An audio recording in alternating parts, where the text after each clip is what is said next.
Muy bien, les decía entonces, si se me ve y se me oye, seguimos adelante. Les decía que la endocrinología es una rama de la medicina interna, sin embargo, es una especialidad que lo que hace es el poder manejar o instruir sobre el comportamiento de las hormonas. Hormonas quiere decir mensajero. El cuerpo humano está controlado por dos sistemas fundamentalmente, el sistema nervioso y el sistema endocrino. El sistema nervioso a través de lo que son el cableado del cuerpo, de todo lo que son tanto las neuronas como los ejes que están dominados por el sistema nervioso central y periférico.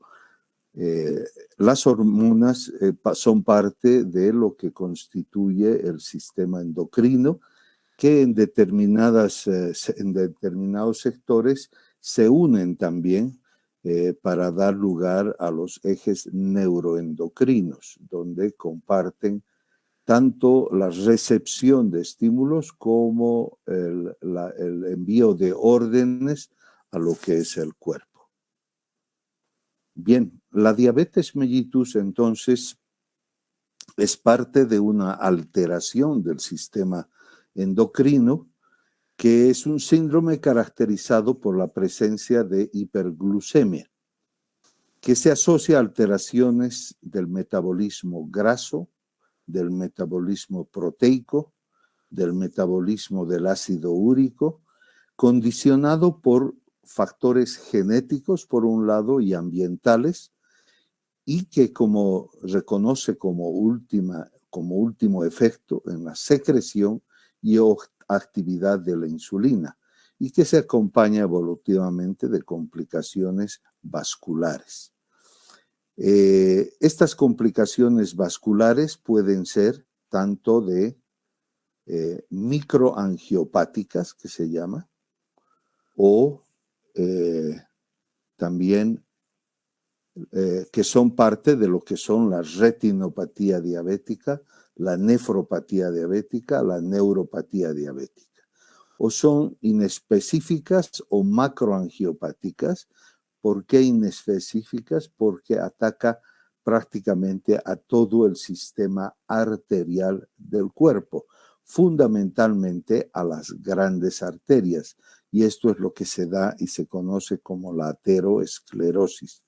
Entonces, la ateroesclerosis es una complicación del metabolismo de los azúcares y también que involucra a las grasas y a las proteínas.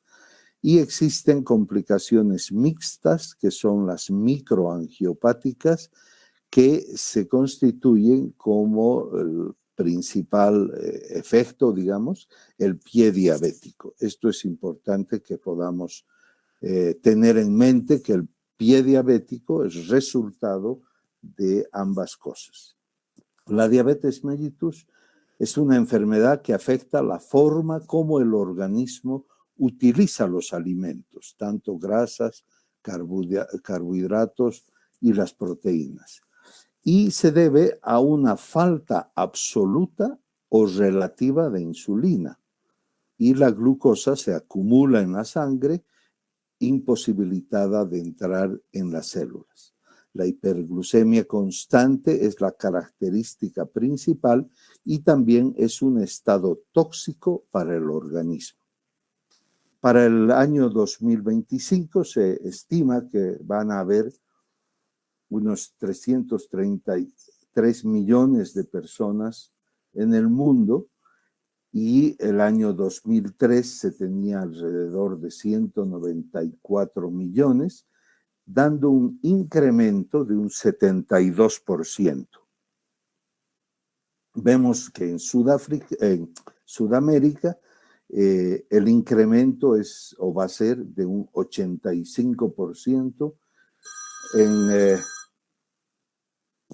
en Estados Unidos aproximadamente un 57%, en Europa menos, En África y en Asia es donde más existe el incremento de la diabetes, y esto debido fundamentalmente a un incremento de la diabetes tipo 2. La clasificación de la diabetes, tenemos 4 tipos específicos. La diabetes tipo 1, que es mediada por un proceso inmunológico y también tiene una causa idiopática, y mediada por el proceso autoinmune. Nosotros tenemos de que es la inmunidad lo que hace que evite la producción de insulina. Esto es lo que antes se conocía con el nombre de diabetes tipo 1 insulino dependiente.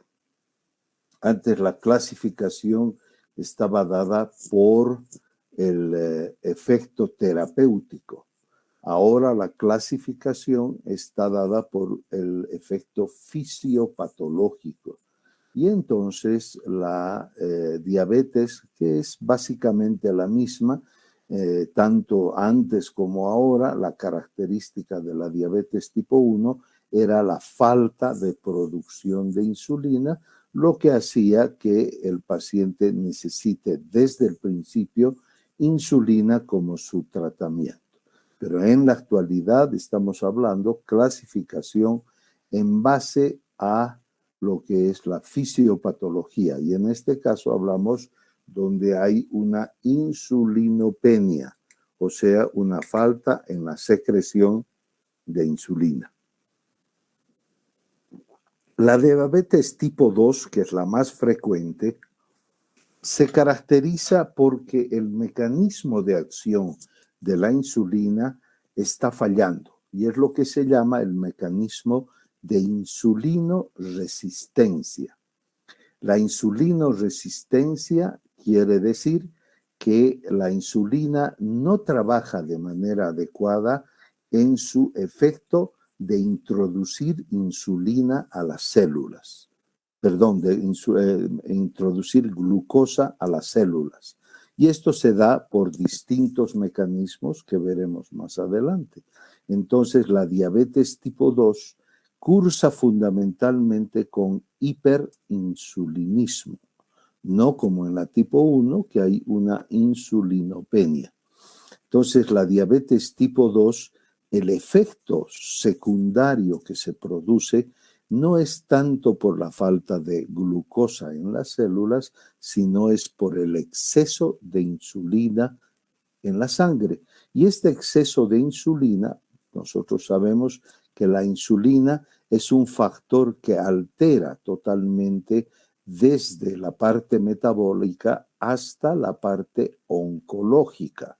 Quiere decir que el hiperinsulinismo, al ser la insulina un factor anabólico, lo que hace es promueve el crecimiento celular. Y esto se da en la oncología también, en las metástasis o en casos tan, digamos, diferentes como son el síndrome de ovario poliquístico. Es decir, en la mujer existen alteraciones menstruales debido al hiperinsulinismo.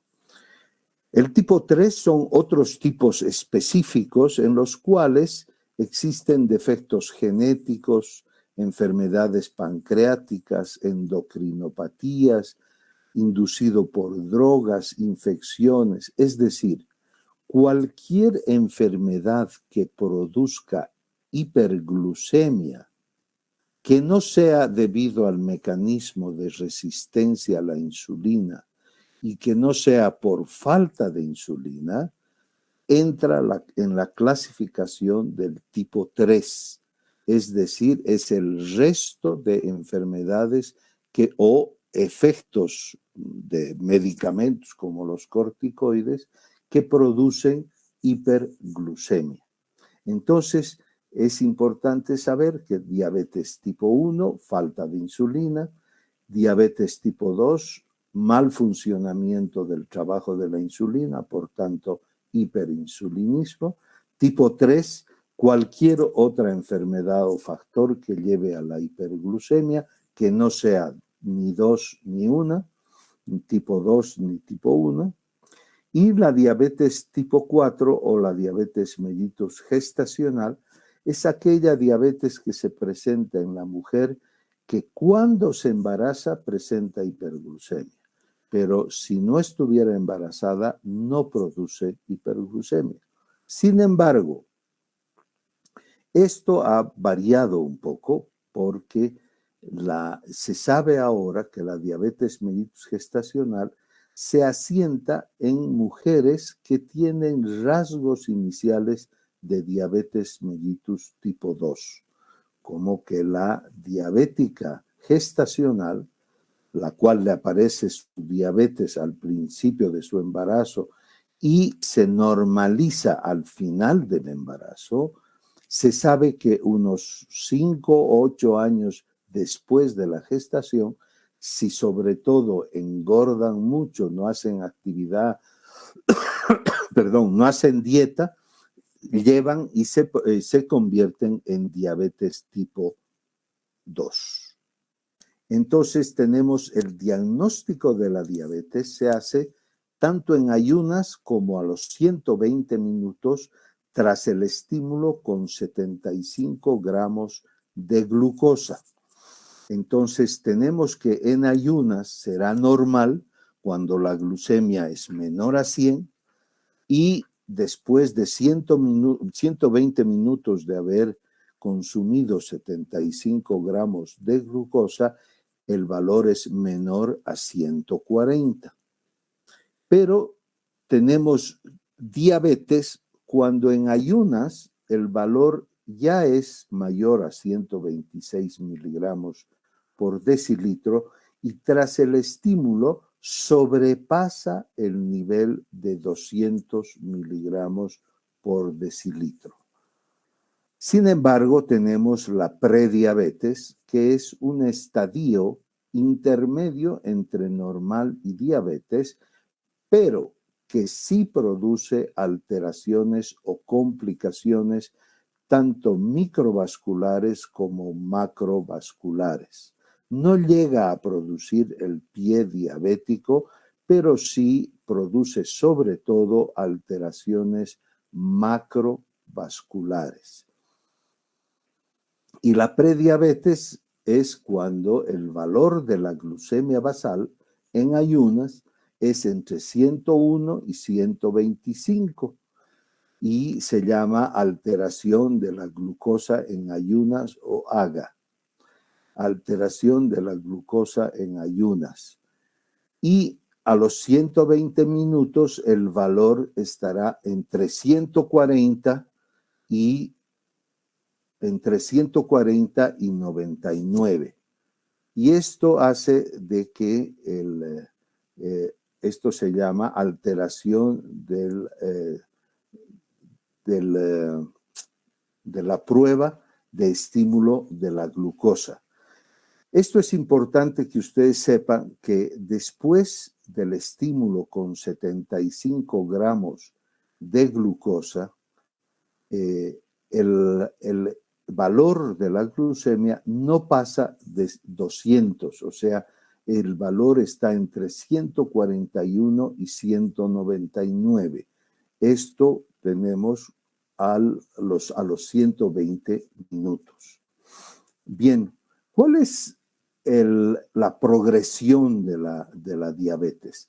La diabetes es una enfermedad progresiva que lamentablemente se haga lo que se haga, se lleve o no se lleve buen tratamiento, existe un deterioro progresivo. Como vemos en la gráfica de arriba, nosotros tenemos que la glucosa va subiendo progresivamente y cada vez se va haciendo más intolerante, y esto obviamente hablando de la diabetes tipo 2, y la glucosa postprandial también va bajando, va subiendo progresivamente. ¿Qué pasa con el funcionamiento de la célula beta? Y entonces nosotros vemos que en la diabetes tipo 2 la insulinoresistencia persiste y la producción de insulina va bajando progresivamente, cosa de que el páncreas se va deteriorando y lo que sucede es que cada vez más el páncreas se agota y su producción de insulina va cayendo en los diabéticos tipo 2. No hablamos de la diabetes tipo 1, que desde el principio hay una falta de insulina. Por lo tanto, no tiene este mismo comportamiento. Nosotros tenemos que el nivel de insulina en la diabetes tipo 2 va cayendo y esto hace que en determinado momento el diabético tipo 2 necesite insulina para poder tratarse. ¿Qué pasa con la progresión de las complicaciones? Se sabe que en los diabéticos tipo 1 y tipo 2, desde un principio, desde antes de su diagnóstico, ya los cambios, las complicaciones macrovasculares, o sea, la ateroesclerosis, ya se va produciendo. Y no así las complicaciones microvasculares, que son la retinopatía, la nefropatía, la neuropatía diabética, pues empiezan a producirse a partir del diagnóstico. Entonces tenemos que en la historia natural de la diabetes tipo 2, que por sí misma ocurre casi en el 95% de los diabéticos son tipo 2, tenemos que la obesidad, el sedentarismo y un mal estilo de vida hacen que aparezca la intolerancia a la glucosa y esta se va produciendo a lo largo de su vida y llevando a las complicaciones y posteriormente a la incapacidad del paciente y a la muerte.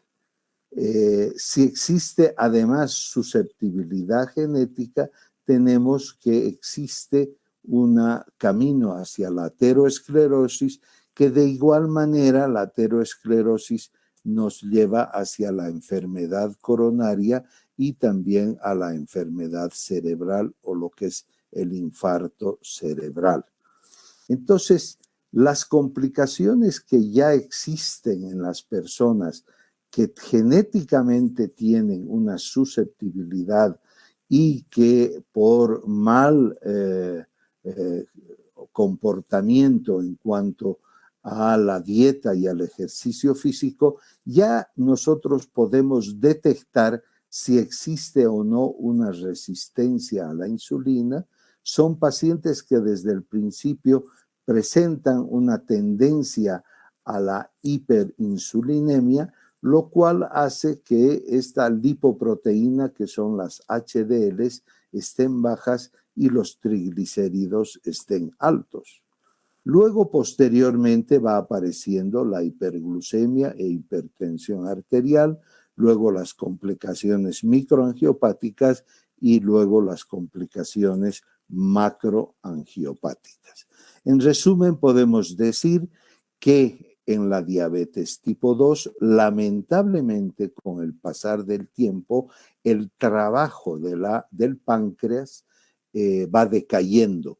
Y entonces siempre se dice que es de mucha utilidad el preparar al paciente para que al paciente diabético tipo 2, que para al cabo de 10 años, 12 años de su enfermedad, debe pensar ya en usar insulina como mejor tratamiento. Sin embargo, en la actualidad han surgido otro tipo de medicamentos, que eso lo verán en el próximo año, en cuarto año, que nos permita evitar el uso de la insulina de manera precoz. ¿Ya? Este es el octeto ominoso que se dice en la diabetes tipo 2. Es decir, son las alteraciones en estos órganos y son 8 mecanismos que se dan que alteran y que llevan a la hiperglucemia. Una de ellas es una secreción de insulina alterada. El otro mecanismo es un defecto en la secreción de unas hormonas que se llaman incretinas, que se producen a nivel del intestino delgado, una que se llama GIP, que se produce nada más empezando el intestino delgado a nivel del duodeno, y otra es la GLP-1, que la GLP-1 se produce al final del intestino delgado. Ambas incretinas lo que hacen es regular la secreción de insulina por el páncreas. Es decir, las incretinas estimulan la secreción de insulina por el páncreas solo cuando hay hiperglucemia. Y cuando la glucemia es normal, la incretina no estimula. Y tienen otros efectos más, como ser evitar el efecto del glucagón en el hígado. También tienen un efecto que disminuyen el vaciamiento gástrico. Todos estos efectos para normalizar los niveles de glucosa en la sangre.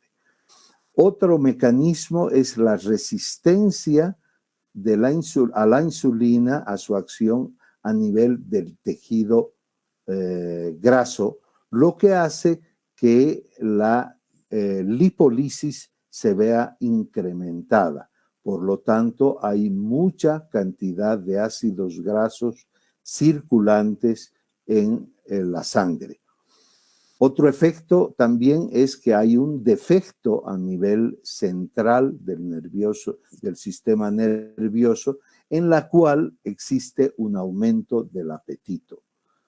Otro mecanismo es, hay una alteración en la captación de glucosa a nivel muscular.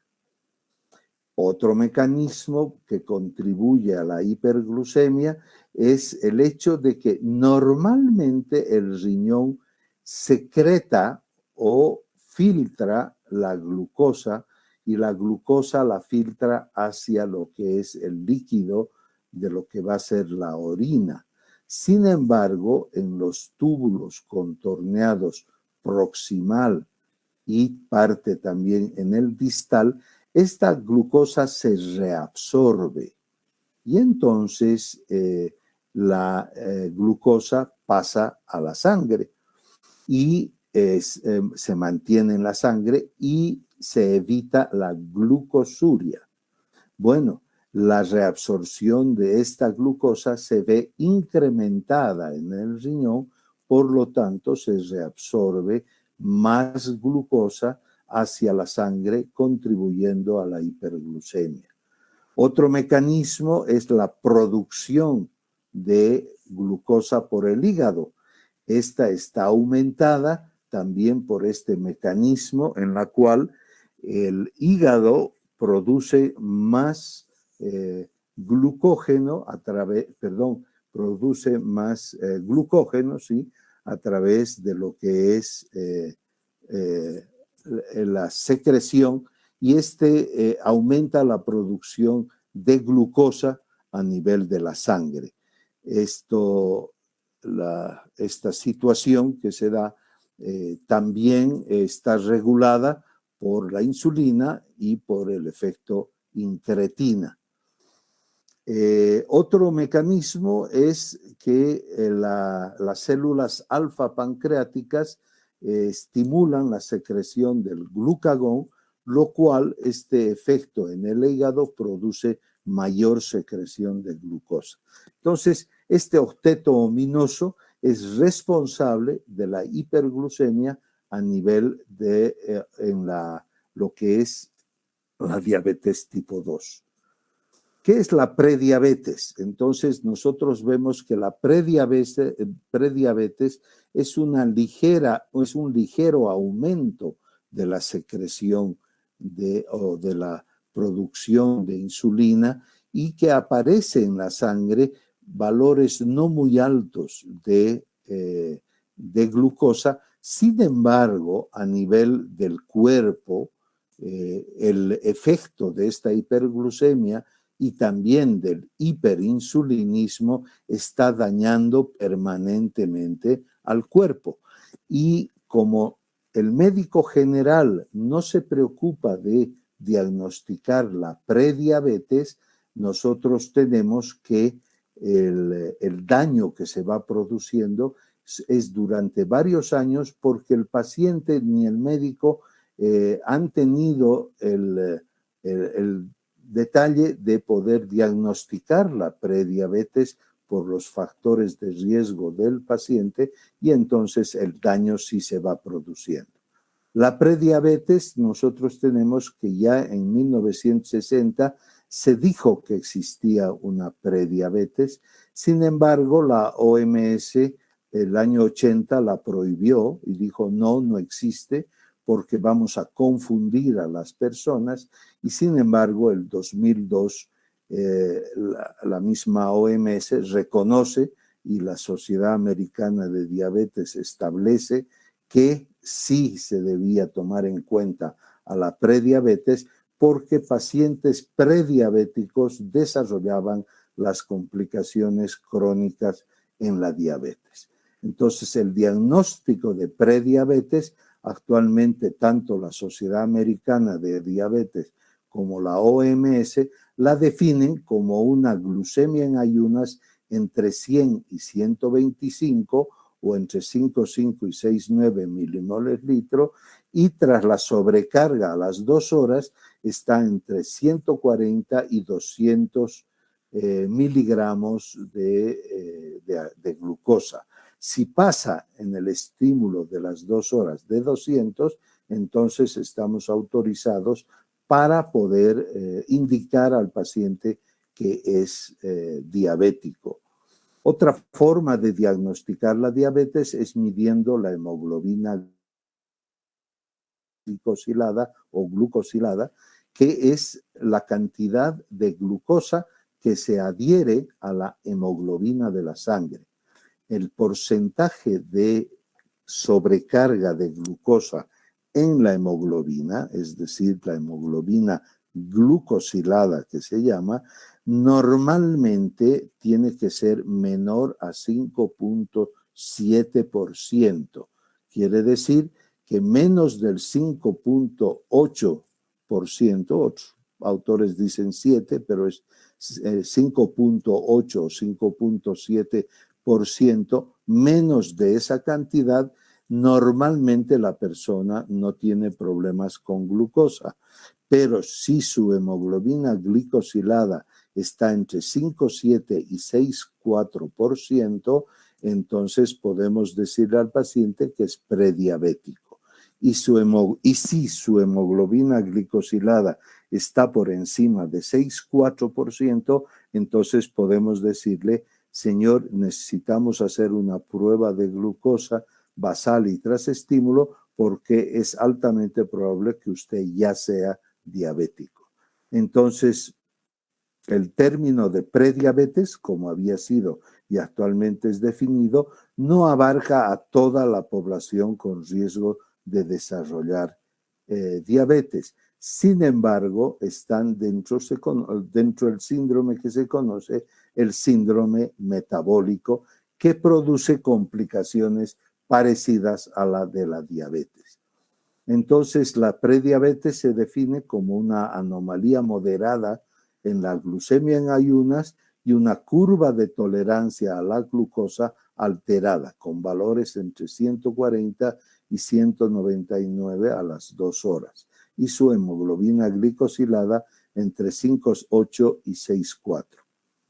Bien, existen también en la actualidad, lo que antes no se tomaba en cuenta, en diabetes tipo 2 en niños y adolescentes. Esto sí también debemos reconocer que existe a niños gorditos el poderles hacer la curva de tolerancia a la glucosa. Y entonces, vemos las distintas prevalencias de la diabetes a través de los años, donde vemos que la prediabetes es una alteración más frecuente, o sea, hay una prevalencia mayor al de la diabetes. Esto a través de los años se ha ido viendo y esto es importante el poder tener.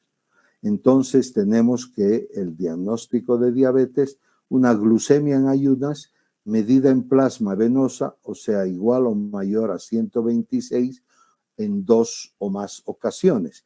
Pero también tenemos que reconocer que esto es en ayunas. O sea, 2 o más veces que un paciente en ayunas tenga más de 126, podemos decirle que tiene diabetes. O, por el contrario, si tiene un nivel de glucemia mayor a 200 después de 2 horas de una carga de glucosa. Pero también nosotros podemos decir que tiene diabetes cuando una glucemia medida en cualquier momento del día con o sin ayunas tenga un valor mayor a 140. Entonces tenemos que diagnóstico de diabetes cuando glucemia en ayunas en 2 o más ocasiones mayor a 126 o tras la sobrecarga de 75 gramos de glucosa, la glucemia está por encima de 200 o un valor de una glucemia casual, cualquier hora del día con o sin ayuno, que sea más de 140. También tenemos diagnóstico de diabetes cuando la hemoglobina glicosilada supera el 6.5% y debe ser certificada en un laboratorio que pueda ser certificado para medir la hemoglobina glicosilada A1C, porque no todos los laboratorios tienen la calidad para esta determinación. Entonces, tenemos también otro tipo de clasificación y podemos decir que cuando la glucemia en ayunas está entre 100 y 125, podemos decirle al paciente que tiene una glucemia alterada en ayunas. O si en el estímulo está entre 126 y 140, que tiene una intolerancia a la glucosa. Esto es importante que recordemos que tras el estímulo, si bien decíamos normal a 140, pero si se repite la prueba y da siempre entre 126 y 140 el estímulo a las 2 horas tras sobrecarga de 75 gramos, le diremos que es intolerante a la glucosa y le diremos que es prediabético. Entonces, tenemos ya distintas clasificaciones para decir o nominar al paciente. Podemos decir que usted, señor, tiene una glucemia alterada en ayunas, que es intolerante a la glucosa, que es prediabético o que es diabético. Entonces, tenemos las complicaciones agudas de la diabetes que se dan con niveles peligrosamente altos de glucemia y se llama el estado hiperglucémico cetoacidótico. Recuerden que antes se utilizaba, o van a leer en libros pasados, se llamaba el coma diabético cetoacidótico. Ahora en la actualidad ya casi no se ven muchos comas y por eso se ha cambiado el nombre. En lugar de decir coma cetoacidótico, hablamos de estado hiperglucémico cetoacidótico. El otro de la complicación aguda es el estado hiperglucémico hiperosmolar o el estado hipoglucémico. Entre las complicaciones crónicas hemos visto que está la retinopatía diabética. ¿Qué es la retinopatía diabética simple? Es cuando existe en la retina la existencia de microaneurismas, hemorragias y exudados. Y la retinopatía proliferativa o proliferada cuando ya existe la formación de neovasos en la retina. La nefropatía diabética, tenemos el síndrome nefrótico como principal alteración de la nefropatía diabética y que llevan a la insuficiencia renal crónica. Y la neuropatía diabética, que puede afectar a los pares craneales, al sistema sensitivo motor o al sistema visceral o autonómico. Esto es importante que sepamos que al principio la neuropatía diabética afecta fundamentalmente de manera aislada a los pares craneales, sobre todo al par 6 o al par 3 o al par 4. Entonces, vemos nosotros que son alteraciones que se dan de manera precoz en diabéticos no controlados. Luego aparece alteraciones sensitivas con aparición de hipoestesias o de hiperalgesias, que son aumento de dolor sin una causa específica, y afectación del sistema motor, donde la motricidad se va alterando y va disminuyendo. Y las alteraciones viscerales o autonómicas son, por ejemplo, el hecho de que a nivel del corazón existe una regularidad permanente de la frecuencia cardíaca, es decir, la frecuencia cardíaca no sube ni baja, ya sea con ejercicio o el reposo, sino es una frecuencia cardíaca estable, no es estable la palabra, sino fija, ¿no? Y la autonómica es cuando se afecta el mecanismo de tránsito intestinal, llevando a fases de diarrea o de estreñimiento de manera alternativa en el paciente. Estas es las autonomías, la neuropatía diabética visceral o autonómica. Y por último tenemos la ateroesclerosis, que es una macroangiopatía cuya principal exposición es a nivel del infarto de miocardio o del infarto cerebral. Entonces tenemos que, gracias a la existencia de la hemoglobina glicosilada, aún no sé, nosotros podemos monitorizar de manera crónica. ¿Qué quiere decir esto? Que si bien cuando determinamos glucemia, estamos determinando cómo está su azúcar en ese momento, la hemoglobina glicosilada nos permite saber cómo ha estado su promedio de glucemias las 8 últimas semanas. Entonces, algunos dicen que son 3 meses, pero son las 8 últimas semanas, cómo ha estado el promedio de su glucosa, ya sea en ayunas o postprandial, despierto o dormido. Entonces la hemoglobina se carga de glucosa de manera crónica y más o menos nos refleja el promedio de glucosa de la persona. Esto nos sirve para detectar a diabéticos que cuando vienen a su compromiso, cuando vienen a lo que es su control, se cuidan 3 días antes y su glucemia basal está bien, está en 120, 110. Sin embargo, tiene una hemoglobina glicosilada de 8, por ejemplo.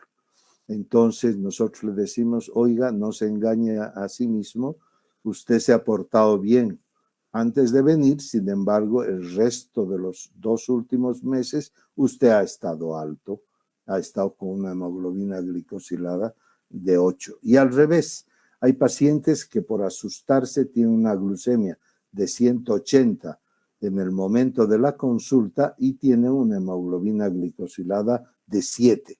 Entonces le diremos, no se preocupe, siga portándose bien, tranquilo, y usted está controlado.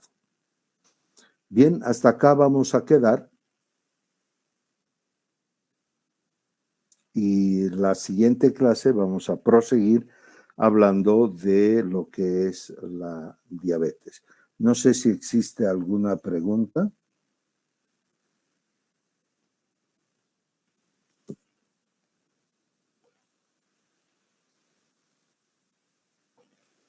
Muy bien.